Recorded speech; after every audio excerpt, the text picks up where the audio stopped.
Hey y'all, listen. I'm country to my core, so I'm standing in my kitchen, cook some chicken tonight.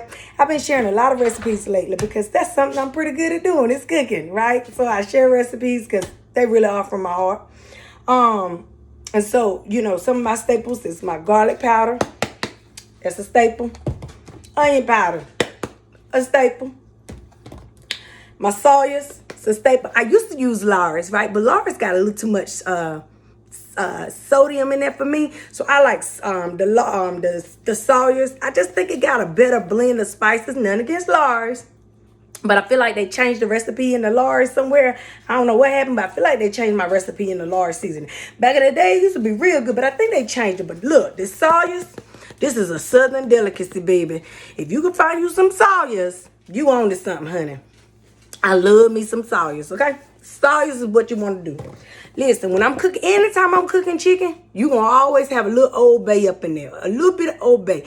And if I'm frying chicken, you definitely going to get some Old Bay up in there. Look, don't ask your girl because I don't play no games. Everybody that know me know I fry chicken. But I ain't going to give y'all my secret recipe to my chicken just yet, okay? But this is for the color. Okay, and then you just add whatever else you want in there. If you want thyme or rosemary or whatever. Listen, cooking is really about how you feel from your heart. Tonight, I'm going to make some barbecue chicken. So I'm going to just try to share how I do that with you guys, because anybody honestly can cook. Listen, it's not hard to cook. Don't let nobody tell you can't cook, and that's why I try to get out here and I share these recipes because it's easy. And I make quick meals. I don't make no hard meals. I make stuff that I can make and do other things at the same time. Like tonight, I'm going to start my seeding for my spring garden. So I don't have time to babysit this. So I'm going to cook this or whatever. And then I'm going to cook this chicken in the oven for about the next hour. And then I'm going to go in there and start my seeding on my stuff. And I'm going to come back in here and I'm going to get cleaned up. And then I'm going to make my barbecue sauce for my chicken. And then I'm going to finish the rest of it. I'm kind of let y'all know what it is. But here's my staples of what I'm going to start with my seasoning with my chicken. Is the stuff that I showed y'all. So I'm going to get seasoning with that. I don't measure. I'm going to be honest with you. I don't measure. The only thing I will tell you is that this is salt. So don't use a lot of it. The rest of the stuff, I don't feel like you can overuse. Just be generous with it. Like I like to cover. I like to cover my food. Listen, if your chicken is still white, that means you ain't got enough seasoning up there. I like for my chicken to be, look, see how this chicken is? This chicken, I done washed it now. Y'all see how this chicken is? This chicken gonna be about red when I'm done with it because that's how I like seasoning. Look, if I can't cover it, it ain't been seasoned right. So I like some seasoning. That's, if you know me, I'm a heavy seasoner. But I believe that's how you gotta do it because that's just where I'm at. So we're gonna get this seasoning right and then I'm gonna get on my barbecue. I don't do just no salt, no pepper. We're gonna do some other stuff up in here. And I do got pepper over there. I'm gonna add that too. But you're gonna see when I get done. I'll be back.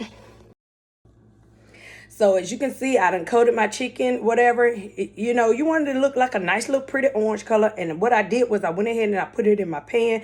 I coated my pan with some Pam because I don't like stuff to stick to the bottom. So I coated it with some Pam. I put my chicken on in there. You want it to be nice and seasoned just like you like it. And then I set the oven to 350. I've already preheated it. I'm going to cover this with a little bit of aluminum foil. And if you notice, I know the chicken is different sizes, but that's because I accidentally took out the wrong chicken. But it's done now, so I got to cook it. And so I'm going to have to check on it and make sure because these smaller pieces are going to be done before the bigger pieces. So I'm going to cover this up. I'm going to put it in the oven for about 35 to 40 minutes. I'm going to take it uncover and let it brown a little bit. And then I'll start working on my sauce.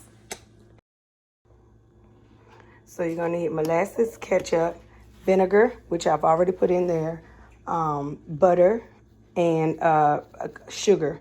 And so I would say I like to try to do everything pretty much at an equal proportion. So whatever you put one thing of, the only thing that I wouldn't put is I would start with about half of the vinegar because vinegar is very tangy. So whatever you want your barbecue sauce, however tangy you want it, that's what you want your balance to be. So I start out with the least amount of vinegar and then I bring it up to scale versus for my taste. But this is the way that you can make homemade barbecue sauce. So I start molasses, ketchup, butter, vinegar, and sugar. So this is me putting all those ingredients on low. And the sugar, the butter, everything's in here. And then I'm just cooking it on low until it's all melted, all combined really good.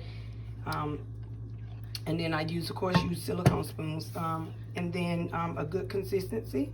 And then I'll taste it to see if it's to my liking. And then I'll add more or take more away or add more to bring it up to scale however I want to do. That's why I start up with the least amount of vinegar, so that if it's overly tangy, then I don't have to worry about it, or if it's not too tangy.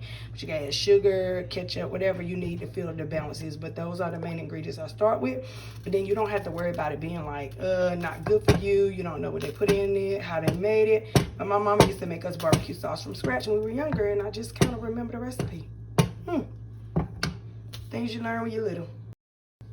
I got my barbecue sauce to the consistency that I wanted, and so now I'm about to just stir it because it's bubbling up some, and then I'm about to coat my chicken that's in the oven and get that going. All right. Meanwhile, I'm boiling my potatoes so I can make mashed potatoes. And here we go with the finished product. Voila.